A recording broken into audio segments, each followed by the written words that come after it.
Hello दोस्तों, welcome to my YouTube channel study study with social Sona. दोस्तों, आज का सेशन है सामाजिक अध्ययन डीएलएड थर्ड सेमेस्टर पंचम प्रश्न पत्र का अति लघु उत्तरी। तो असल बात, परीक्षा का समय भी आ गया है। ज़्यादा समय न होने के कारण थोड़ा तेज पढ़ा जाएगा। ठीक, आगे बढ़ते हैं। तो अति लघु उत्तरी प्रश्न में पहला प्रश्न है, भारत में मुगल साम्राज्य की स्थापना कब और किसने की। ठीक, तो भारत में मुगल साम्राज्य की स्थापना कब और किसने की। भारत में मुगल साम्राज्य की स्थापना बाबर ने 1526 में पानीपत के मैदान में इब्राहिम लोदी को हराकर दिल्ली तथा आगरा पर अपना अधिकार कर मुगल साम्राज्य की स्थापना की। ओके, आगे बढ़ते हैं। किसने की थी? बाबर ने की थी भारत में मुगल साम्राज्य की स्थापना। वो अफगान से आया था 1526 में।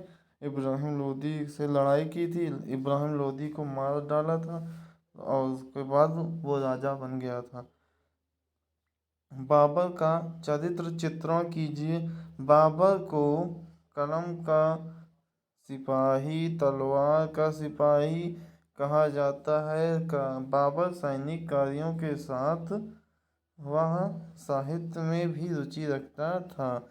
ओके, आगे बढ़ते हैं। बाबर द्वारा लिखी गई पुस्तक। ठीक, बाबर के द्वारा लिखी गई पुस्तक का नाम बताओ। तो बाबर के द्वारा कौन सी पुस्तक लिखी गई थी? बाबर ने तुर्की भाषा में लिखा था तुजुक ए बाबरी। ओके, उसका फारसी में अनुवाद को बाबर नामा कहते हैं। ठीक, आगे देखिए। हुमायूं कब मुगल सिंहासन पर बैठा था? हुमायूं बाबर का बेटा था ना, हुमायूं।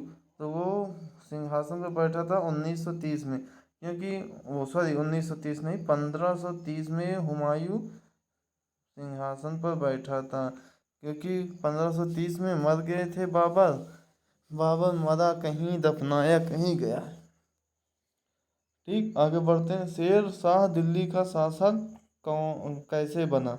तो शेर शाह चौसा के युद्ध में हुमायूं को हरा कर शेर शाह 1540 ईस्वी में दिल्ली का शासक बन गया। हुमायूं को हरा दिया, बाबर के बेटे को हरा दिया। बताओ, आगे बढ़ते हैं।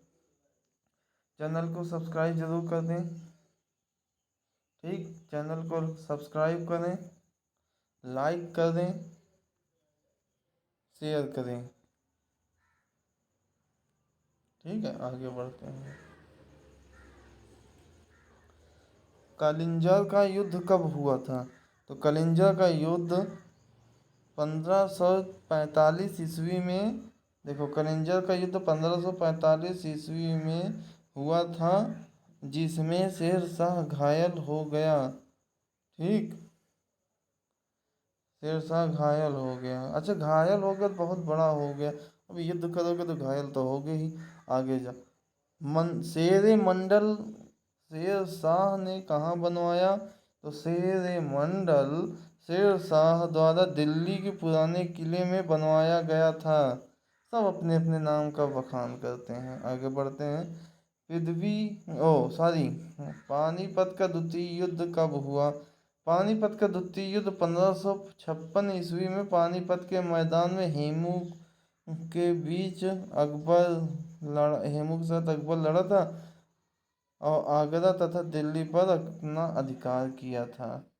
ठीक, किसके बीच लड़ा था? हेमू के और अकबर के बीच में यह युद्ध लड़ा गया था। आगे बढ़ते हैं। अकबर ने साम्राज्य विस्तार के लिए क्या क्या नीति अपनाई? तो ये अपने से आप लिख सकते हो। देखो, अकबर ने साम्राज्य विस्तार के लिए कहा, जितना विवाह कर लो दूसरों से, विवाह से संबंध स्थापित होगा, अपने आप साम्राज्य बढ़ जाएगा। मतलब विवाह संबंध स्थापित करने से अधीनता, आप जाओ कहीं उसको धमका दो, तुम मेरी बात मानो नहीं तो मैं तुम्हें ये कर दूंगा वो कर दूंगा। तो अधीनता स्वीकार करने से, शासन में पद देने से, ठीक, और मित्रता करने से। आगे बढ़ते हैं। चंदेरी का युद्ध कब और किसके मध्य हुआ था? 29 जनवरी 1528 ईस्वी में बाबर और मेदिनी राय के मध्य चंदेरी का युद्ध हुआ था। 29 जनवरी 1528 में बाबर और मेदिनी राय के बीच में युद्ध हुआ था। ठीक है, आगे बढ़ते हैं। बाबर की पुत्री का क्या नाम था? बाबर की पुत्री का नाम था गुलबदन बेगम। आगे चलते हैं। किस मुगल शासक ने आगरा के किले में न्याय की जंजीर बांधी या लगाई या लगवाई? सब एक ही है। तो जहांगीर था जो न्याय की जंजीर बांधा। ईस्ट इंडिया कंपनी की स्थापना के समय पहला गवर्नर कौन था? तो ईस्ट इंडिया कंपनी के समय पहला गवर्नर वारन हेस्टिंग था। असीमगढ़ का युद्ध कब हुआ? असीमगढ़ 1601 ईस्वी में अकबर द्वारा लड़ा गया अंतिम युद्ध था। 1601 ईस्वी में अकबर ने अंतिम युद्ध, अकबर कहीं जाता ही नहीं था डर के मारे युद्ध करने, उसके सेनापति जाते थे। ठीक, आगे बढ़ते हैं। आरामबाग की स्थापना किस शासन ने कराई? किस शासक ने कराई? आरामबाग की स्थापना किस शासक ने कराई?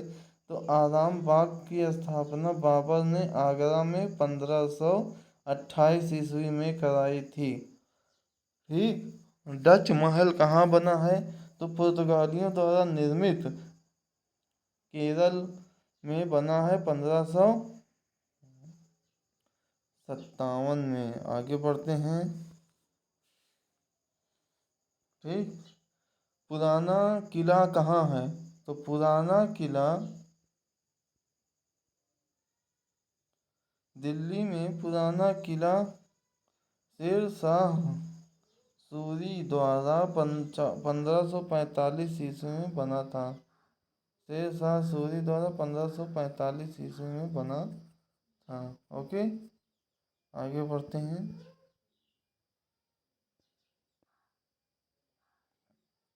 शालीमार बाग कहाँ है?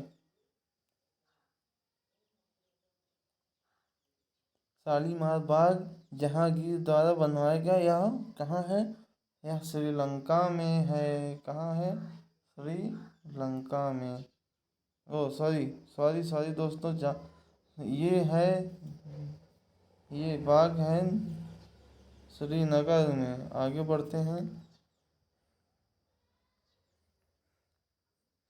मुगल कालीन दो प्रसिद्ध इमारतों के नाम। अरे कोई सा भी नाम बता दो, ये सब सही हो जाता है इनमें।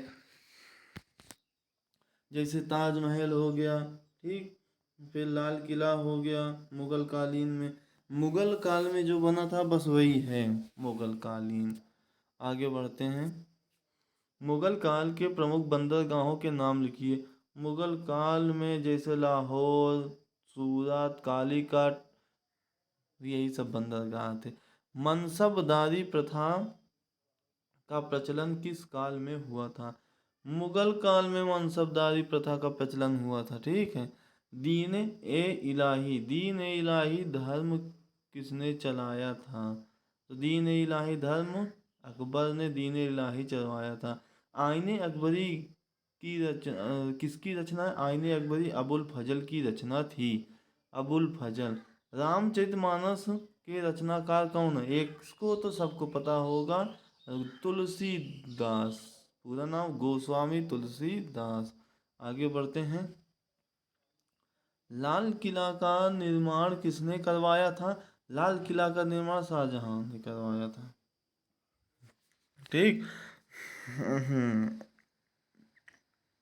ताजमहल किसने बनवाया?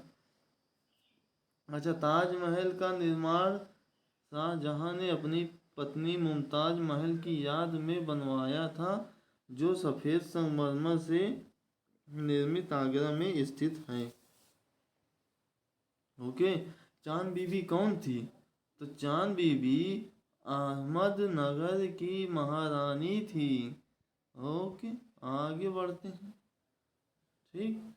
फतेहपुर सीकरी के किले का निर्माण किसने कराया? फतेहपुर सीकरी के किले का निर्माण अकबर ने करवाया। ठीक। मुगलकालीन चार साहित्यकारों के नाम लिखिए। तो एक अपने से बता दो, जैसे मुगलकालीन पंडित जगन्नाथ, अबुल फजल, गुलबदन बेगम, उसकी बेटी भी थी ना, और तुलसीदास। ठीक। तुलसीदास का एक उनका एक स्लोगन है, पराधीन सपने हो सुख नाही। इतनी बार अकबर ने इनको कहा कि इस्लाम धर्म स्वीकार कर लो, नहीं तो हम तुम्हें मार डालेंगे। इन्होंने इस्लाम धर्म नहीं स्वीकार किया। ठीक है, आगे बढ़ते हैं। मुगलकालीन स्थापत्य कला की 3 विशेषताएं।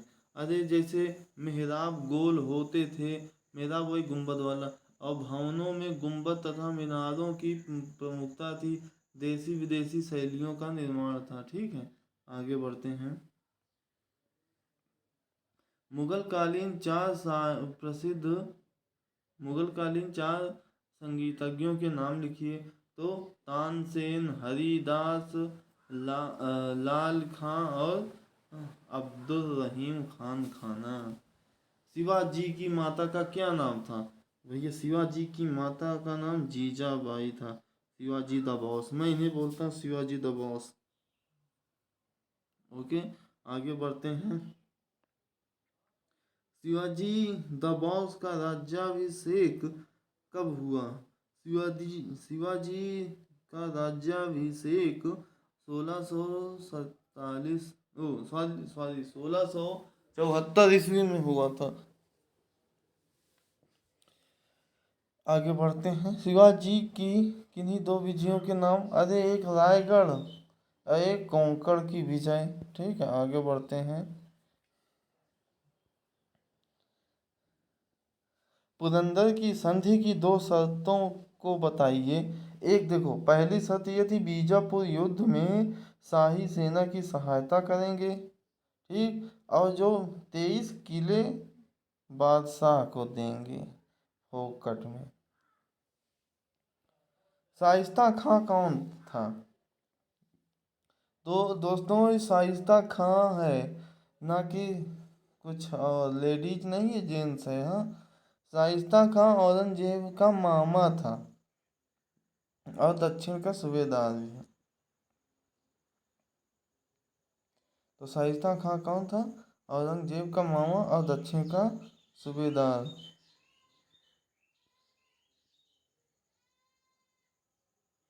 आगे बढ़ते हैं। अफजल खान कौन था? तो भैया अफजल खां औरंगजेब का सेनापति था। ठीक।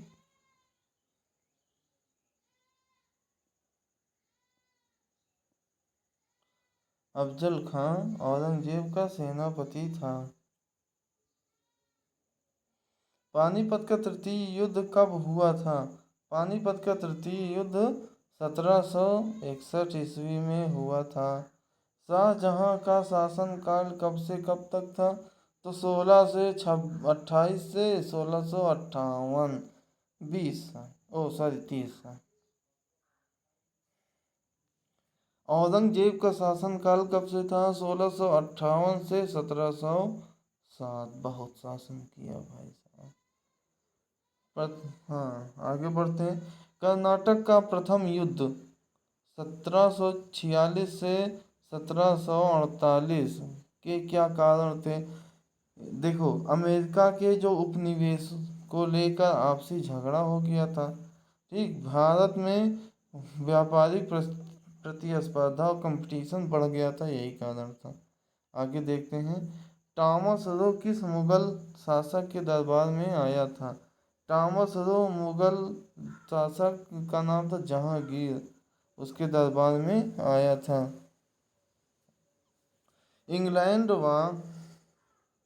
इंग्लैंड व फ्रांस के मध्य हुए किस युद्ध के कारण ईस्ट इंडिया कंपनी व फ्रांसीसी कंपनी में तृतीय युद्ध हुआ था? तो भाई बांडीवास के युद्ध के कारण ईस्ट इंडिया कंपनी एवं फ्रांसीसी कंपनी के मध्य तृतीय कर्नाटक युद्ध हुआ था। ओके। अमेरिका की खोज किसने की थी? भैया अमेरिका की खोज कोलंबस ने की थी 1492 में। ओके, आगे बढ़ते हैं।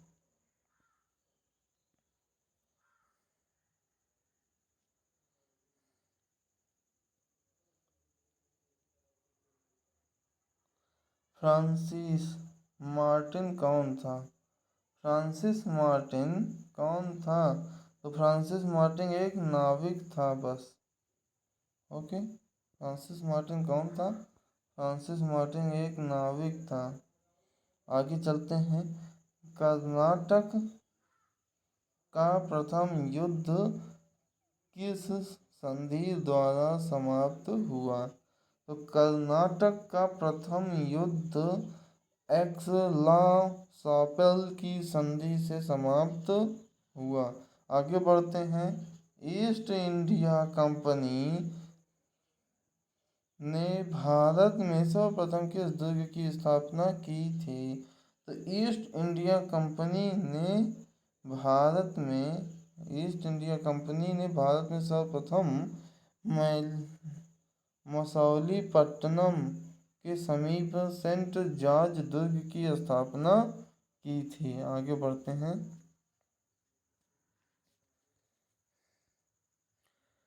फ्रांसीसियों को वांडीवास के युद्ध में किस सेना नायक ने परास्त किया था? तो फ्रांसीसियों को वांडीवास के युद्ध में अंग्रेजी सेना नायक सर क्रूक ने परास्त किया था। प्लासी के युद्ध में अंग्रेजों ने बंगाल के नवाब को हराया था। किस नवाब को हराया था? तो प्लासी के युद्ध में अंग्रेजों ने नवाब सिराजुद्दौला को हराया था। प्लासी का युद्ध कब लड़ा गया था? तो प्लासी का युद्ध 1757 ईस्वी में लड़ा गया था। प्लासी के युद्ध के बाद बंगाल का नवाब कौन बना? प्लासी के युद्ध के बाद बंगाल का नवाब मीर जाफर था। बक्सर का युद्ध कब हुआ था? बक्सर का युद्ध 1764 ईस्वी में हुआ था। बक्सर के युद्ध के बाद बंगाल का नवाब कौन बना? बक्सर के युद्ध के बाद 1765 ईस्वी में मीर जाफर का देहांत हो जाने पर ब्रिटिश कंपनी ने उसके नाबालिग पुत्र नजीबुद्दौला को बंगाल का नवाब पद पर आसीन कर दिया। ईस्ट इंडिया कंपनी की स्थापना कितने व्यक्तियों ने मिलकर की थी? ईस्ट इंडिया कंपनी की स्थापना 100 व्यापारियों ने मिलकर की थी। बताओ, व्यापार में इतना दम है, फिर भी लोग कहते हैं सरकारी नौकरी, सरकारी नौकरी। ओके।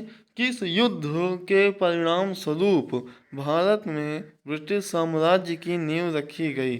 किस युद्ध के परिणाम स्वरूप? प्लासी के युद्ध के परिणाम स्वरूप भारत में ब्रिटिश साम्राज्य की नींव रखी गई।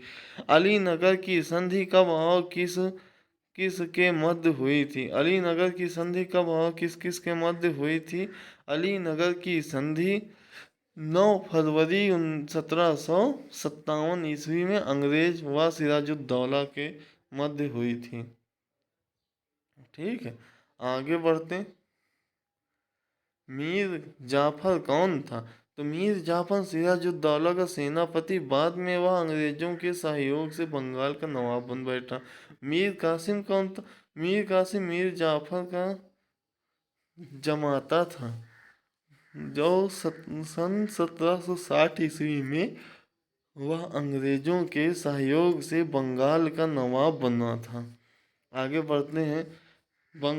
कर्नाटक का तृतीय युद्ध क्यों हुआ? हैदराबाद तथा कर्नाटक राज्यों की राजगद्दी के संदर्भ में अंग्रेजों तथा फ्रांसीसियों में युद्ध हुआ था। ठीक। तो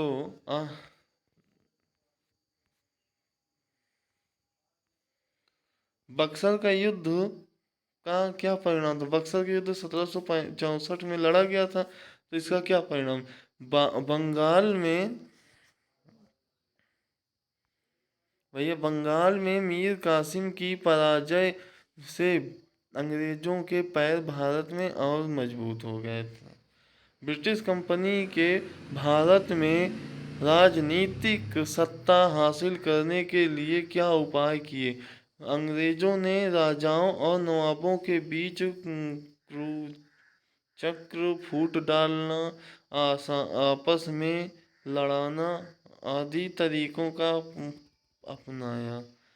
रेगुलेटिंग एक्ट क्या था? ब्रिटिश सरकार ने भारत में कंपनी के कार्यों पर नजर रखने के लिए 1773 ईस्वी में रेगुलेटिंग एक्ट बनाया, जिसे रेगुलेटिंग एक्ट कहा जाता। एक एक्ट बनाया था ना 1773, सिर्फ किस लिए बनाया था? भारत में कंपनियों के कार्यों पर नजर रखने के लिए। वारेन हेस्टिंग बंगाल का गवर्नर कब बना? 1772 ईस्वी में वारेन हेस्टिंग बंगाल का गवर्नर बना और उसे दोहरे शासनकाल का अंत किया। विलियम बेंटिक के कार्यों का वर्णन कीजिए।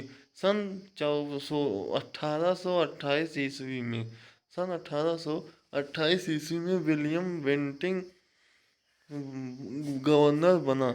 उसे जन कल्याण के कार्य की ओर अपना ध्यान दिया। एशिया महाद्वीप को समझाइए। देखो, इस महाद्वीप में 48 देश हैं। संसार का 1/3 भाग एशिया महाद्वीप के अंतर्गत आता है। इसमें सबसे छोटे देश मालदीव एवं सिंगापुर तथा सबसे बड़ा देश रूस है। ठीक, आगे बढ़ते हैं। वनों के प्रकार बताइए। वन कितने प्रकार के होते हैं? वन निम्न वन पाए जाते हैं विश्व में, जैसे भूमध्य रेखीय वन, सदाबहार वन, ठीक, उष्ण कटिबंधीय चौड़ी पत्ती वाले पर्णपाती वन, और शीतोष्ण कटिबंधीय वन, शीतोष्ण कटिबंधीय सदा पर्ण वन, शीत कटिबंधीय संकुल सदापर्णी वन। कंगारुओं का देश किसे कहते हैं? तो ऑस्ट्रेलिया को कहते हैं। विश्व विख्यात पिरामिड कहाँ है? मिस्र में है। यूरेशिया यूरेशिया से आपका क्या अभिप्राय है? यूरेशिया तथा एशिया को मिलाकर यूरेशिया कहा जाता है। विश्व की सबसे ऊंची पर्वत चोटी कहाँ है? माउंट एवरेस्ट 8850.8 हो गई है, बढ़ गई। ठीक, विश्व की सबसे बड़ी प्रवाल भित्ति कहाँ स्थित है? विश्व की सबसे बड़ी प्रवाल भित्ति प्रशांत महासागर में है।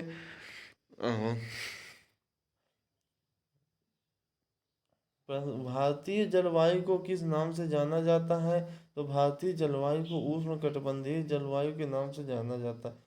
दोस्तों, इस सेशन को लाइक करें, शेयर करें, सब्सक्राइब करें। ओके, जय हिंद, जय भारत, जय श्री राम।